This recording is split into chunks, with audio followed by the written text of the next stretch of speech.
Assalamualaikum warahmatullahi wabarakatuh. Izin memperkenalkan diri, nama saya Rabiatul Adawiyah, NPM 2101070021, kelas A, dari Prodi S1 Kebidanan semester 1. Ingin memenuhi tugas mata kuliah Biokimia dan Fisika Kesehatan. Dosen pengampu, Dr. Elsa Fitriana, Eskep, BD, MKTROP.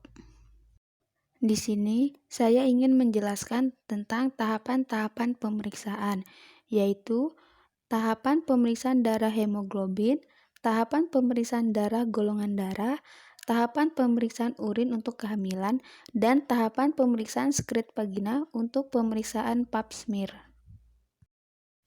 A. Tahapan pemeriksaan darah hemoglobin.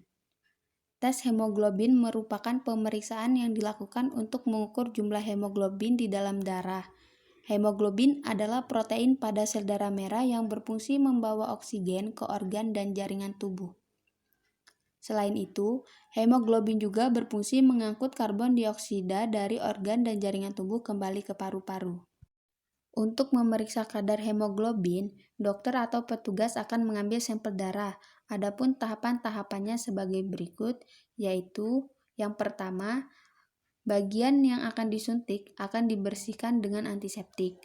Kedua, lengan atas Anda akan diikat oleh perban elastis agar aliran darah di lengan dapat terkumpul. Ketiga, darah kemudian akan diambil dengan cara menyuntikkan jarum ke pembuluh darah. 4. Darah yang diambil dimasukkan ke dalam tabung, lalu perban elastis akan dilepas untuk mengembalikan aliran darah seperti semula dan membuat darah tetap mengalir ke dalam tabung. Yang kelima, ketika jumlah darah yang diambil dirasa sudah cukup, suntikan akan dilepas dan bagian yang disuntik akan ditutup dengan perban. Sampel darah yang diambil kemudian akan dikirim ke laboratorium untuk diperiksa. Namun, pada anak-anak, sampel darah akan diambil dari ujung jari. Sedangkan pada bayi baru lahir, sampel darah akan diambil dari tumit. B. Tahapan pemeriksaan darah golongan darah. Cek golongan darah adalah prosedur pemeriksaan untuk mengetahui jenis darah apa yang Anda miliki. Golongan darah Anda ditentukan oleh gen yang diturunkan dari orang tua. Cek golongan darah penting untuk dilakukan jika suatu saat Anda memerlukan transfusi darah atau berencana untuk mendonorkan darah. Apabila Anda menerima darah yang tidak sesuai dengan golongan darah Anda, bisa terjadi respons kekebalan tubuh yang membahayakan. Tahapan pemeriksaan golongan darah sebagai berikut. Yang pertama, cek golongan darah dilakukan dengan mengambil sampel darah terlebih dahulu. Dokter atau petugas akan mengikat tali elastis di sekitar lengan atas pasien, agar pembuluh darah pada lipat siku terbendung dan mudah dilihat. Kedua, dokter akan membersihkan kulit di sekitar pembuluh darah tersebut dengan alkohol untuk menghindari kontaminasi kuman. 3. Usai dibersihkan, jarum suntik akan ditusukkan ke dalam pembuluh darah untuk mengambil sampel darah. Pada proses ini, pasien akan merasakan nyeri. Yang keempat, setelah sampel darah diambil, jarum suntik akan ditarik keluar secara perlahan dan titik suntikan akan ditutup dengan kapas serta plester untuk menghentikan darah yang keluar. Selain dari pembuluh darah pena, sampel darah juga bisa diambil dari pembuluh darah kapiler di ujung jari tangan. C.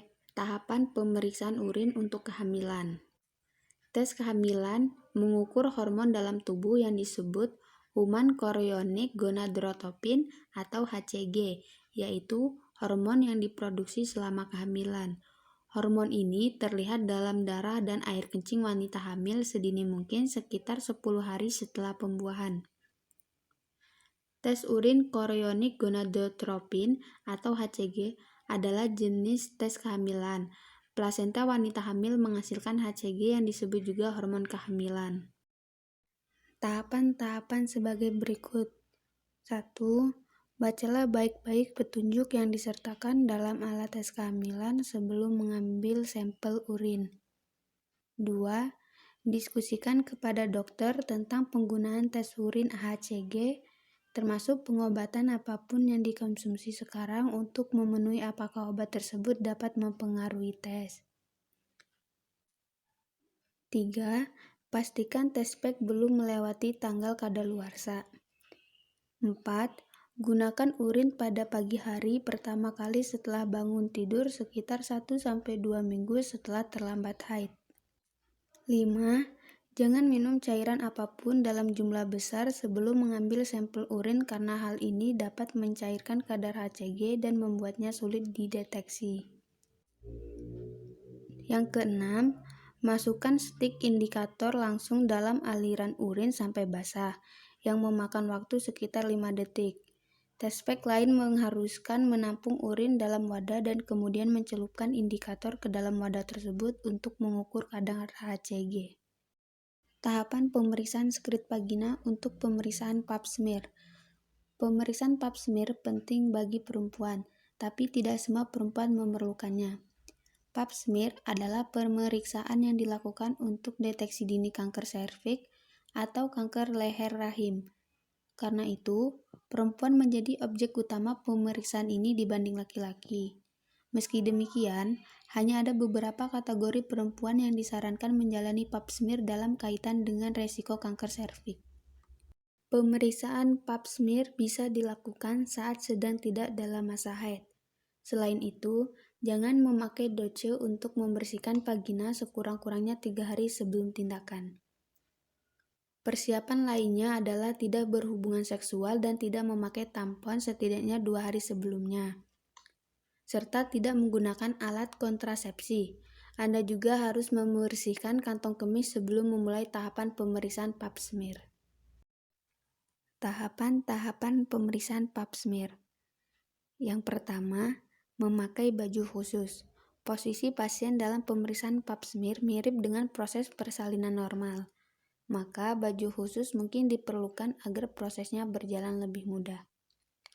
Kedua, berbaring di meja periksa.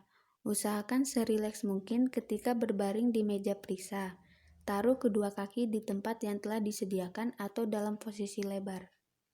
3. Pemeriksaan vagina. Dokter atau bidan akan memeriksa vagina bagian luar terlebih dahulu sebelum memulai tahapan pap smear di dalam vagina. 4. Pembukaan vagina. Dokter atau bidan membuka vagina dan memasukkan alat seperti cocor bebek bernama spekulum. Proses ini dilakukan dengan perlahan dan hati-hati. 5. Pengambilan sampel sel. Dokter atau bidan mengambil sampel sel dari dalam vagina menggunakan alat seperti sikat halus atau kapas atau semacam spatula. Sampel lalu dimasukkan ke alat periksa seperti tabung atau gelas kaca untuk dibawa ke laboratorium. Yang keenam, pelepasan spekulum dan pemeriksaan sampel. Seusai pengambilan sampel sel, spekulum dilepas. Tahap pap smear telah selesai. Pasien tinggal menunggu hasil pemeriksaan sampel di laboratorium. Itulah tahapan-tahapan pemeriksaan. Cukup sekian penjelasan dari saya. Terima kasih. Saya akhiri. Wassalamualaikum warahmatullahi wabarakatuh.